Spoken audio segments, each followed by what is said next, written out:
सामाजिक रूप से ये धंधा चल रहा है। यहाँ रोज अपने जिस्म का सौदा करने वाली महिलाओं का कहना है कि वह समाज में इज्जत से नहीं रह सकती हैं। इसी कारण से यहाँ रहने को अब मजबूर हैं। इलाहाबाद का काला सच। इलाहाबाद के भीड़ भाड़ और सबसे पुराने बाजार चौक के एक कोने में मीरगंज मोहल्ला आबाद है। ये इलाका वेश्यावृत्ति के लिए जाना जाता है। यहाँ जाना भी खतरे से खाली नहीं है। मीरगंज के इस इलाके में बड़े पैमाने पर ज्वेलरी का कारोबार भी होता है। यहाँ की पुरानी इमारतों में से ढकी हुई बंद गलियों में जैसे ही अंदर जाएंगे आपको एक अलग ही दुनिया मिलेगी। हर घर के बाहर सज धज कर तैयार महिलाएं हर आने जाने वाले को ताड़ती हैं और अपने पास बुलाने की कोशिश करती हैं। असल में आपको हैरानी होगी कि छोटी नगरी को रेड लाइट के नाम से जाना जाता है, जिसका इतिहास लगभग 150 साल पुराना है। यहाँ नेपाल से आई हुई लड़कियों का अपना अलग अड्डा है। देश के कोने कोने से महिलाएं ही नहीं, मासूम बच्चियों को भी इस अंधेरी नगरी के दलदल में जबरन ढकेल दिया जाता है। इनमें से कुछ को जबरदस्ती यहाँ रखा जाता है तो कुछ अपनी मजबूरी और अपनी मर्जी से ये धंधा करती है। जहाँ वो ये काम नहीं करती तो उनको खाने को भी नहीं दिया जाता। कभी कभार एक लड़की को 20 से 25 बार संभोग करना पड़ता है। वहाँ पूरी रात काम करके 150 रुपये मिलता है, चाहे ये संभोग करे या ना करे। कई बार लोग समूह संभोग करने की मांग करते हैं।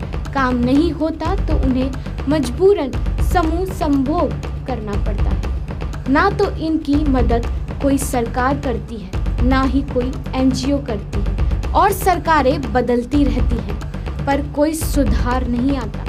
यहाँ इन सभी का अपना अपना रेट फिक्स होता है, किसी का 100 रुपये तो किसी का 500 रुपये। इसमें से एक हिस्सा नेताओं और पुलिस को चढ़ावा जाता है तो दूसरा कोठों के मालिकों को। दलाल भी हर ग्राहकों पर अपना हिस्सा ले जाता है।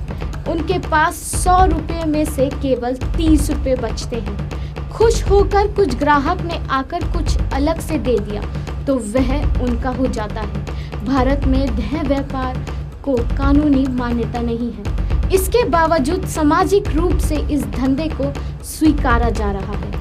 पश्चिम बंगाल के सोनागाछी, दिल्ली के जीबी रोड जैसे ही इलाहाबाद में मीरगंज की पहचान वेश्यावृत्ति के बतौर ही होती है। आज यहाँ देह व्यापार का धंधा पूरी तरह अपने पैर जमा चुका है।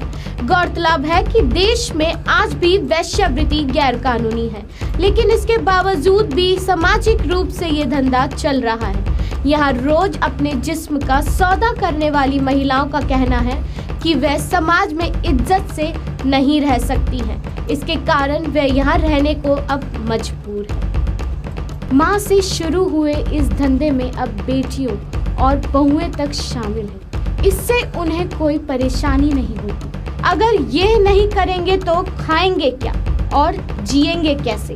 बस परेशानी इस बात की है कि उनके साथ जो हुआ उसे वो अपने छोटे बच्चों के साथ नहीं होने देना चाहते। उन्होंने तो इस धंधे को चाहते या न चाहते हुए अपना लिया, लेकिन वो अपने बच्चों को इसमें नहीं डालना चाहते। उनकी पहचान से आम लोगों को परेशानी होती है। अगर बच्चों का एडमिशन कराते वक्त मीरगंज का होने के कारण उन्हें कई परेशानियां उठानी पड़ती। स्कूल ले जाते हैं तो उन्हें मालूम चल जाए कि हम मीरगंज से, तो वो बच्चों को नहीं पढ़ाते। स्कूल ले जाते हैं तो उन्हें मालूम चल जाए कि हम मीरगंज से, तो वो बच्चों को नहीं पढ़ाते। आप बताइए, इन बच्चों को अगर शिक्षा से वंचित रखा गया तो इनका फ्यूचर क्या होगा? क्या होगा कि ये ऐसा गुमनाम अंधेरी गलियों में खो के रह जाएगा। Bureau report, A1 news. इतने बड़े स्तर पर यहाँ देह व्यापार हो रहा है, लेकिन सुरक्षा और जागरूकता की कोई मुहिम इनके बीच नहीं चल रही है, जिसका साफ असर आने वाली पीढ़ी पर दिख रहा है। फिलहाल हमारे प्रोग्राम में बस इतना ही। ऐसे ही हम आपको तमाम राज्यों के काले सच के बारे में आपको बताएंगे। देखते रहिए A1 न्यूज़। नमस्कार।